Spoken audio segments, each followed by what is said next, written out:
The Pedestrian Bridge from Plasticville is a pretty nice kit. I'd say that it's fairly close to full 1/48th scale.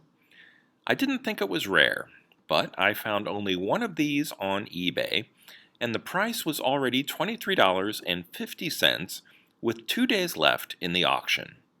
So maybe it's a collectible now. I've had mine for over 20 years, but never had a place to use it until recently.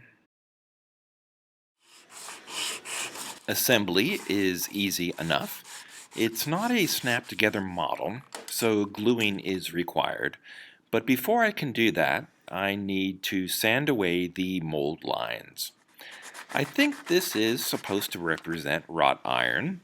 It's molded in green, which I like since a lot of railings were painted that color in the early 1900s, and I'll paint mine that way too.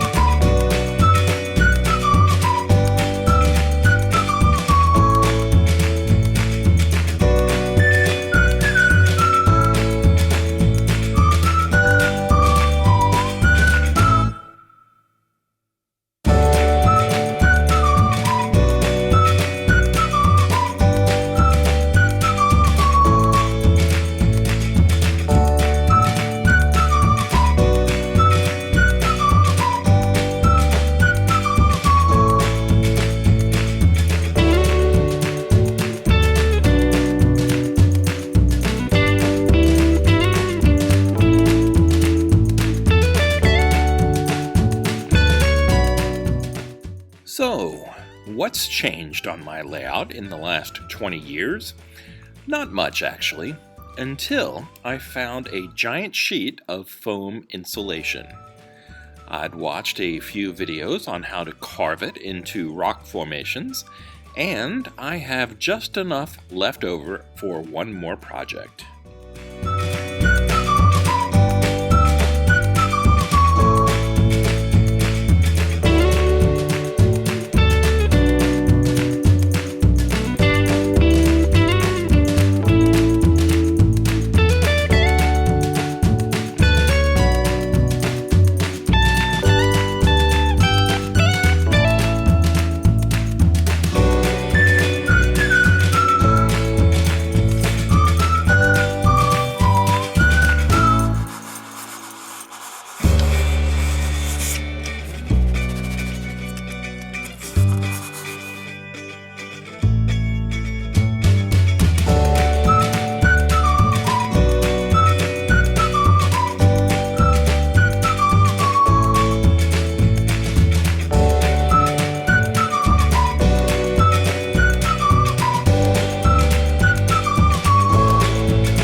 The rocks that I've made so far look pretty good, but I'm getting better at carving this material.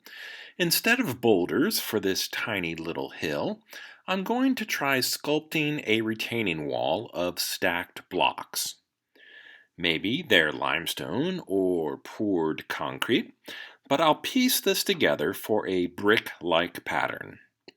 Each row will be 1/2 inch tall, and each block will be 1 inch long. In O-scale, that works out to be 2 feet by 4 feet, which is a possible size in the real world, and it's a manageable size for me to carve also. A cheap knife, but one with a sharp blade, a screwdriver, and carpenter's glue are the main tools I used. Sandpaper towards the end also helped. The knife makes the shallow cuts, and then the screwdriver opens up the area to better define each block. And then it's up to you to decide how new or how old to make the wall appear.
My hill will be about 4 inches tall because this insulation is 2 inches thick. The top part is ready to be glued now to the base, and after I check the glue's coverage, I'll leave it apart for a few minutes before putting them back together and letting them dry with a few weights to keep them in place. I used a ruler and the utility knife to make more of the foam blocks. My wall is going to look a bit older and somewhat neglected. Parts of the retaining wall have shifted over time, and a few may even be crumbling or missing altogether. And then it's just carving, cutting, and shaping more blocks, which may seem boring and repetitive, but it's actually pretty relaxing and enjoyable.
If you find a sheet of styrofoam on the roadside like I did, then this can be a very economical way to fill space on your layout.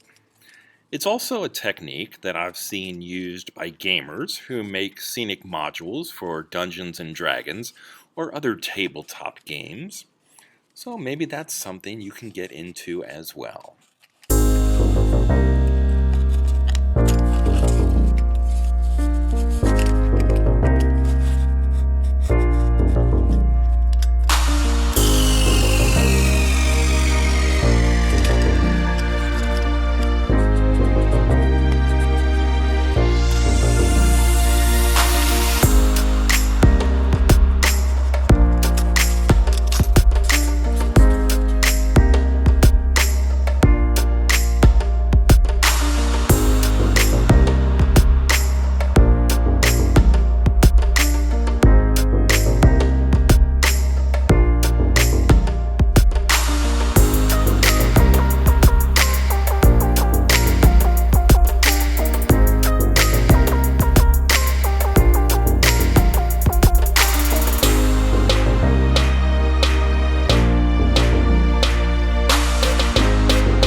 This acrylic craft paint was only 58 cents a bottle at Walmart.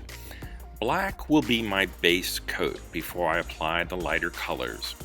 It does a good job of sealing the styrofoam, and it's also good for the dark recesses between blocks of the retaining wall.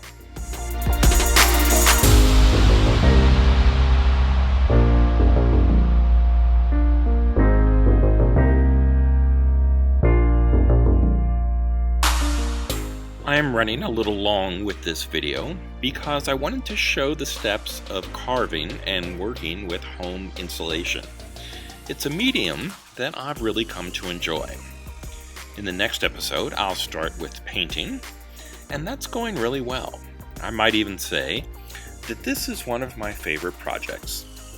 So until next time, this has been Bob's Workshop. Take care.